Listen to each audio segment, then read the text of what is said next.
Salve galera, meu nome é Milton Filho e hoje eu estou aqui para demonstrar uma forma de se acessar métodos que estão no nosso Code Behind via JavaScript. Essa semana bastante gente tem me procurado perguntando sobre isso, uma forma de acessar métodos que estão no nosso Code Behind sem a utilização de Update Panel. Então eu resolvi montar essa demonstração para vocês. Vamos lá.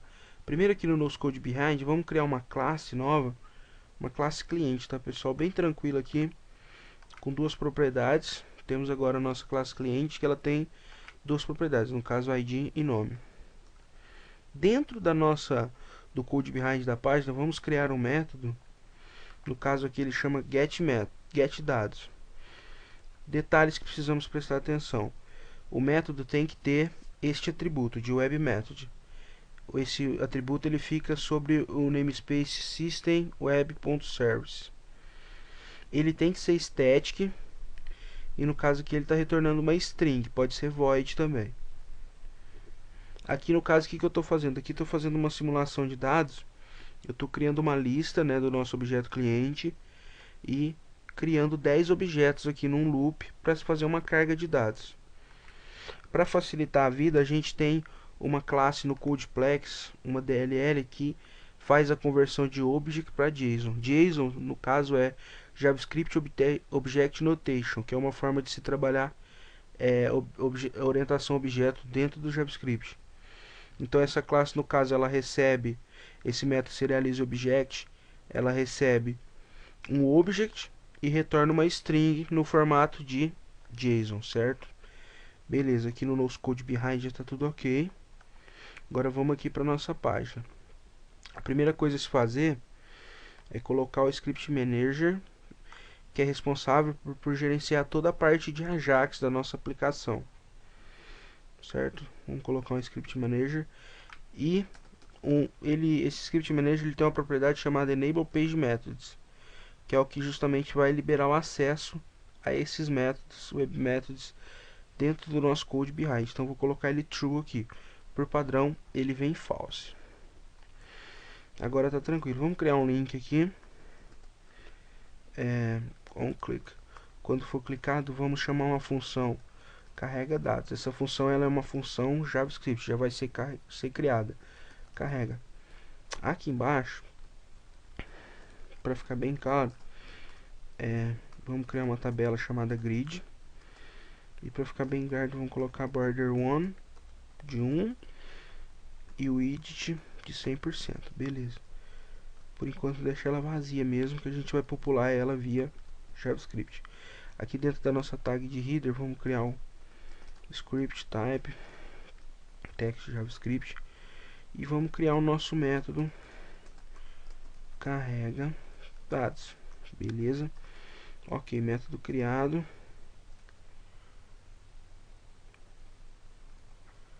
Método criado. Vamos codificar ele. Como é que eu vou acessar aquele método? Nosso método, no caso aqui, ele chama getDados. Bem tranquilo, ó. Como a gente habilitou o PageMethods, vamos chamar PageMethods.getDados. No caso, como o método ele não tem parâmetro, lá no nosso Code Behind, a gente vai passar aqui para ele só dois parâmetros. fSuccess, ferror. Isso aqui são nomes de métodos que eu já vou implementar aqui embaixo. O que são isso? O primeiro é o método quando se der certo esse requerimento, essa requisição Ajax. Se acaso der algum problema, ele vai disparar esse método ferror. Se a nossa classe tiver algum parâmetro, alguma coisa assim, a gente passa os parâmetros e depois passa a função de sucesso e a função de erro, ok, pessoal? Bom, vou compilado aqui, beleza. Aqui dentro da fSuccess ele vai retornar essa data, que no caso tem a string retornada lá. Então é a partir dessa string que a gente vai montar nosso grid. Primeiro de tudo, vamos fazer uma referência à biblioteca jQuery, que possui alguns métodos que vai facilitar a nossa vida. O primeiro de tudo é informar para o JavaScript que dentro dessa variável data, o que tem lá dentro é JSON. Então vamos criar aqui uma variável de dados igual a evil. Essa palavra evil, ela faz essa conversão. E utilizando o jQuery, vamos agora usar esse método it. O que esse método it faz? Ele simula um loop. No caso, no dados, a gente tem uma coleção de dados.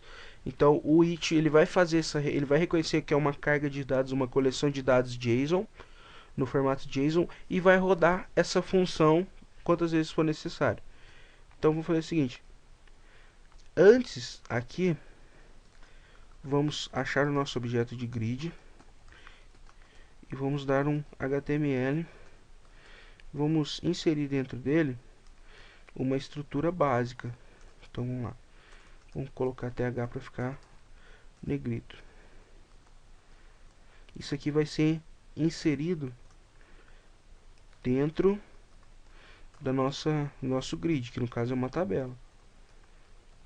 Beleza. Temos estrutura básica aqui, no caso eu estou criando uma TR com duas colunas, ID e nome.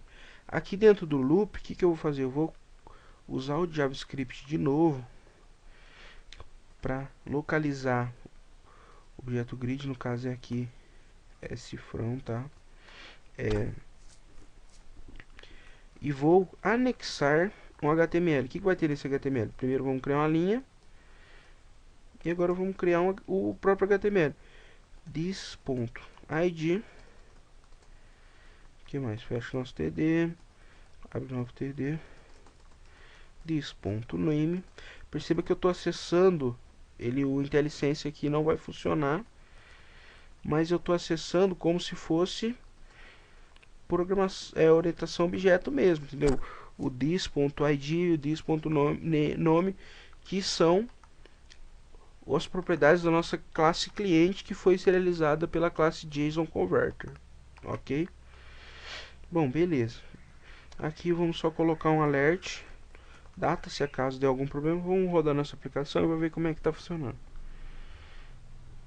Bom, ela carregou, temos nosso link aqui, e esse risco aqui é a tabela, como eu coloquei ela 100%, e como ela está vazia. Tecnicamente, a hora que eu clicar no botão, ele vai me trazer os 10 registros gerados daquela forma. Então agora vamos fazer uma modificação do nosso método. Vamos aqui agora passar uma quantidade. Int QTD de registros. Para que isso? Agora ele vai gerar a quantidade que a gente quer.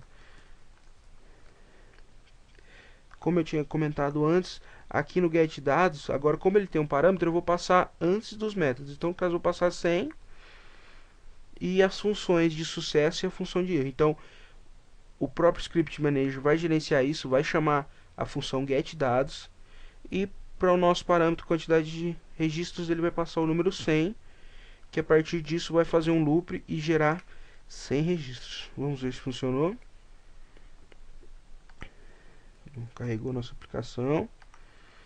Deixa eu maximizá-la aqui. Perfeito, olha. Temos aqui 100 registros. Então, dessa forma aqui que a gente pode fazer. A gente pode ter botões tipo carrega 10, carrega 100, carrega 1000. Podemos fazer acesso a métodos, a web métodos, para atualizar pequenas partes do site, como um número, uma data, a última atualização, ou até mesmo submeter dados ao servidor sem precisar utilizar o Update Panels, galera. Bom, é isso que eu queria mostrar. Espero ter ajudado e até o próximo vídeo aula.